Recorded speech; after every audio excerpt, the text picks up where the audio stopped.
बिस्मिल्लाहिर्रहमानिर्रहीम। सवाल किया गया है कि हम रिज़्क़ में कैसे इजाफ़ा करें और अल्लाह ताला कैसे हमारे रिज़्क़ में बरकत करे, कोई नुस्ख़ा बता दें। उसके लिए बड़ा आसान नुस्ख़ा है और उसको मैं नुस्ख़ा कीमिया के तौर पे भी जो है वो उसका नाम लेता हूँ, और वो ये है कि आपके पास जो कुछ है, अगर आपको अल्लाह ने रिज़्क़ दिया है तो आप वो अल्लाह की मखलूक में रिज़्क़ तक़सीम करना शुरू करते हैं।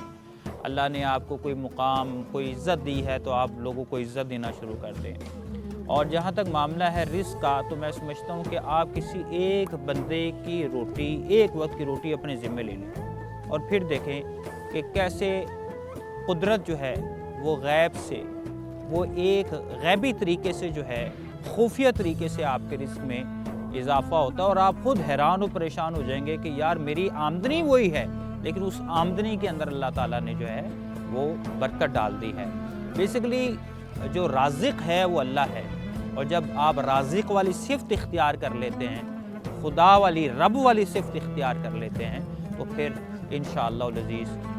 रब भी आपको अकेले नहीं छोड़ता, और रब आपके रिज़्क़ में बेइंतहा इज़ाफ़ा फरमाता है और बेइंतहा जो है वो बरकत अता करता है।